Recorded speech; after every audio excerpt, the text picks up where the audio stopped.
you're booking calls and people aren't showing up, then this video is actually for you. And before you assume it's like the pre-call sequence on your offer or the after-call sequence, it's not. Setters are always the problem. So today I'm going to break down exactly why prospects don't turn up for sales calls, and more importantly, how to actually fix your show up rates, so you don't have to send any more reminders or your desperate follow-ups. But first, let's actually be real here. If someone doesn't show up for a call, it's not because they forgot. It's not because they didn't let you know that they had a meeting. It's because they forget things that were never actually emotionally committed to them in the first place. And that's the root issue that most appointment setters miss. Like, I've worked with hundreds of setters and helped training up hundreds of setters, and almost every low show rate problem comes down to one of these four things. So let's actually just break it down. You booked convenience and not commitment. Most common mistake I see is most appointments are booked way too early. The prospect asks a question, the setter responds, a calendar link is sent, the call gets booked.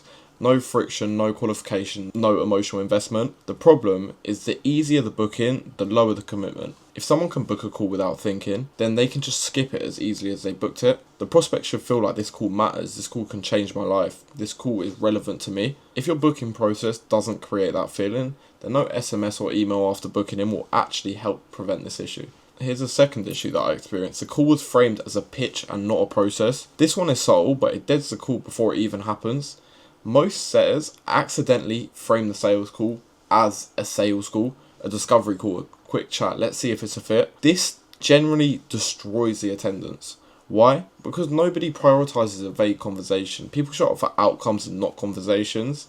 They communicate the purpose of the call so that they show up. When they don't, the call generally feels optional. You need to have some personalization so it makes it feel like it's for them. You didn't transfer authority before the call. Authority transfer is one of the most overlooked elements in appointment setting. Like, if the prospect doesn't perceive the business or the appointment setter as some type of authority, then the call is not a priority for them. Think about how you treat a doctor's appointment versus a sales call. Doctors don't chase you to show up. They don't beg. They don't over-remind. Why? Because authority is already assumed. High-ticket calls need a version of that. Before the call ever happens, the prospect should know who they're speaking to, why that person's time is valuable, and why missing the call is actually going to be a loss for them. They also should know that this call has the opportunity to actually change their life. And a good pre-call sequence will actually cover most of these things and stop this problem, but it's your job as an appointment setter to actually ensure this happening. Without authority transfer, no shows are generally inevitable. They are going to happen. The prospect was never fully qualified. This is where most businesses actually really hurt themselves. They allow people on the calendar who aren't decision makers, aren't financially qualified,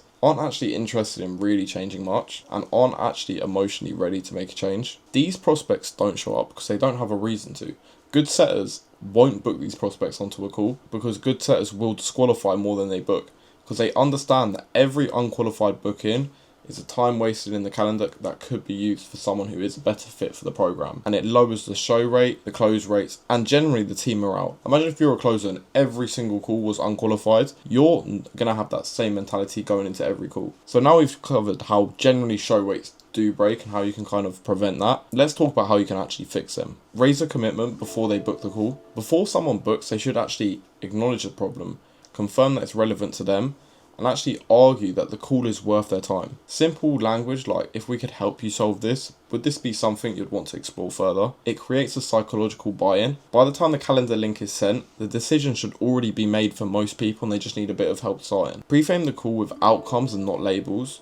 Like, stop calling your calls discovery calls, sales calls, intro calls, strategy calls. It just sounds like you're a fucking salesman. Instead, explain how the call will help them, what you'll do on the call, and what the outcome from the program actually could be and how you could help them do that. People show up when they know the value of things, and people most of the time won't show up for a fucking discovery call. Transfer authority before the call actually happens. This could be done through short videos, actually sending videos after the call, testimonials, case studies, actually clear positioning for their future. The prospect should actually think, I don't want to miss this, not I'll see how I feel that day. Enforce calendar integrity. Good offers treat their calendar like an asset, They confirm availability, reconfirm availability, and are willing to remove uncommitted people from actually getting on the call. This alone can raise show rates by 20 to 30%. Not everybody actually deserves a spot on the calendar. Booking 100 calls is pointless if only one of them are showing up and one of them closing. Booking 5 calls a day is pointless if only 2 of them are showing up. But if you book 2 good leads a day, that's going to beat that by 10 times. Here's what I want you to remember. No shows are not a reminder problem. It's generally just a commitment problem, and commitment is almost always created before the calendar link and not after. So if you're booking calls and struggling with a low show rate, the solution will never be more follow-ups or more something else. It's almost always the way you're positioning the call. So if you're either looking to get started in appointment setting and just learning a bit at the minute, or you're actually already an appointment setter who was struggling with show rates, then subscribe to this channel and drop me a follow on Instagram, because I've got a lot more content coming for you guys. I'll see you in the next one.